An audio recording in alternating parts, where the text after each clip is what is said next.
Hi guys, my name's Seb Tudor, I'm the man on the Silver Mountain and welcome back. I've already recorded this video once today, but my audio broke, so here's having a second go.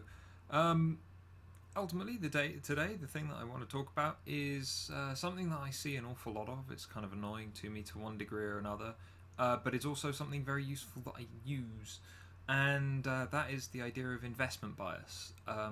Quick sum up of investment bias is the bias towards something as a result of you putting in money or time or emotion or any resource that you have at your disposal, and therefore seeing that thing more favourably.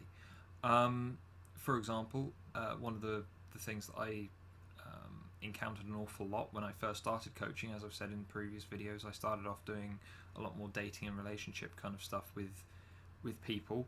One of those things that I saw there was that lots of people would be in relationships that they probably weren't enjoying, that they probably didn't want to be in anymore, or that they weren't comfortable in.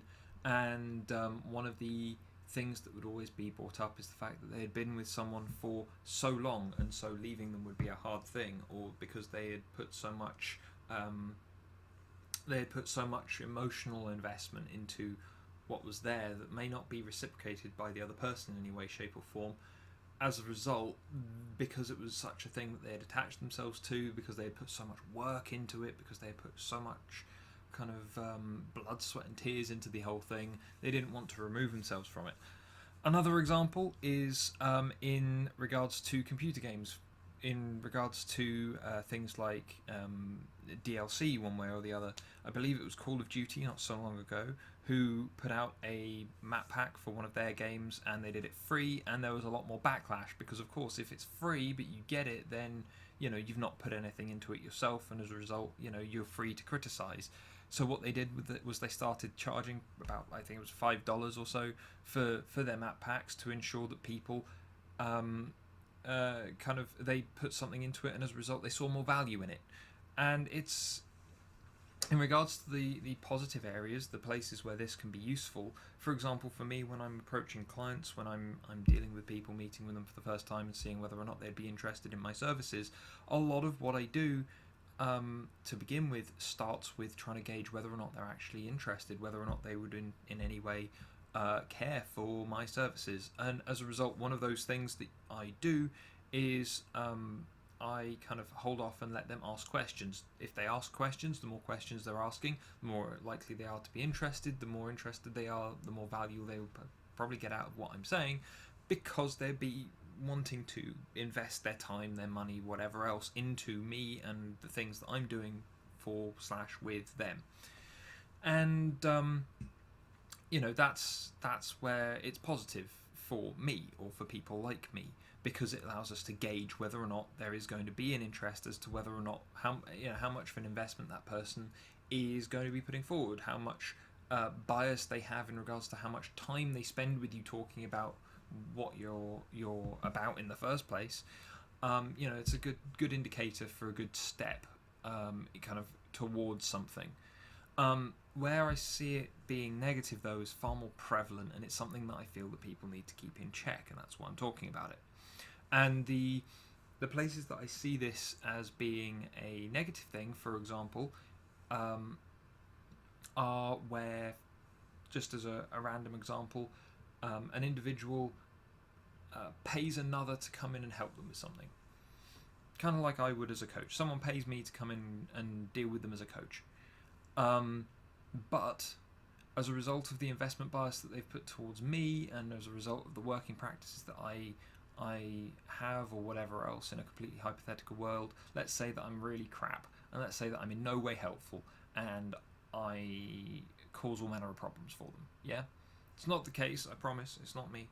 But hypothetically, if an individual was, then if they have a very high amount of investment bias in that person, maybe because they've paid them a lot of money, they've spent a lot of time on what they've talked about, it's their last hope, and this needs to work, even though it probably isn't their last hope, it's just that they've got themselves into that mindset. The investment bias there slants their perceptions, and as a result of slanting their perceptions, it may very well hinder them in actually achieving the goal reaching the end of whatever it is that they hired that person to do in the first place. And I've talked before in a few different videos in regards to coaching and the fact that it's very goal orientated, and it's all about working through the reality, viewing your options, getting yourself into the right headspace and with the right resources to achieve said goal. And the goal has to be quite a specific thing that you're aiming for.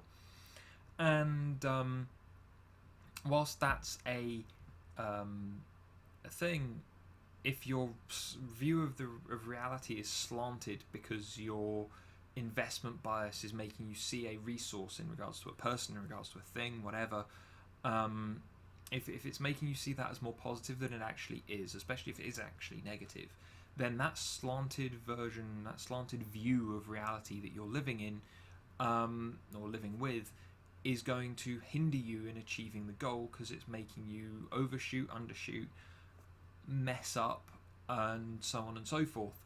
And that's why it's one of these very important things to have that introspection, to understand what's going on. In my own life, I try to keep a very tight hold on my investment bias for various reasons. In a completely innocuous example, to one degree or another, as you guys can see from up there, I'm a fan of Guild Wars as a game series, and I've put an awful lot of time and an awful lot of money into those games.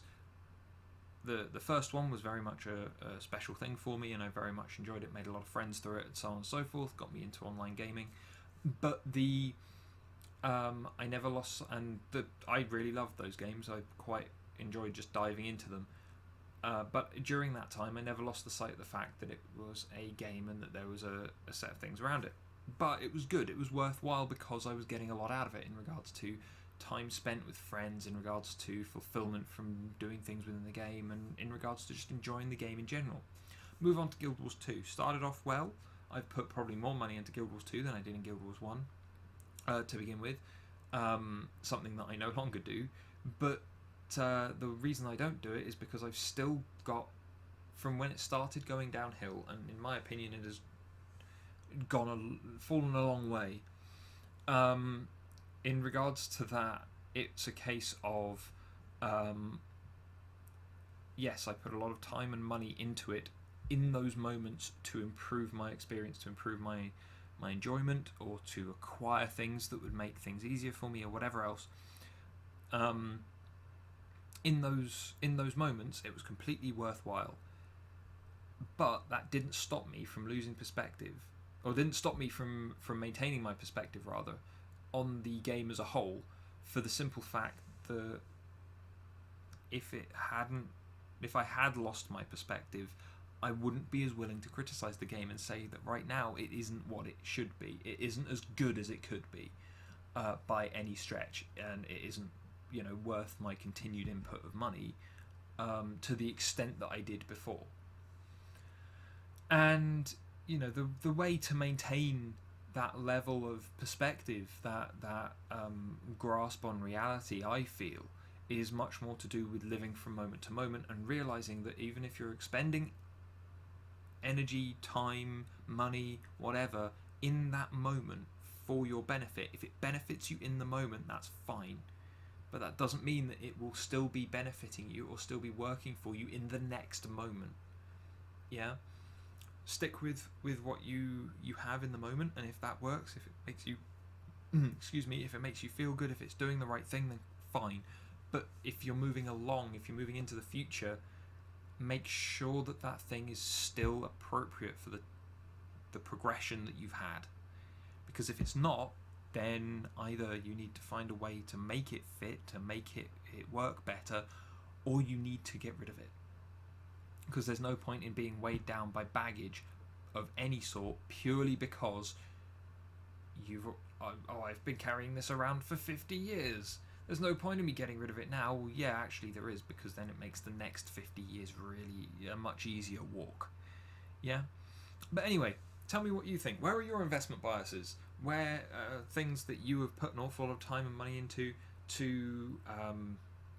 and that you keep going back to even if you maybe shouldn't?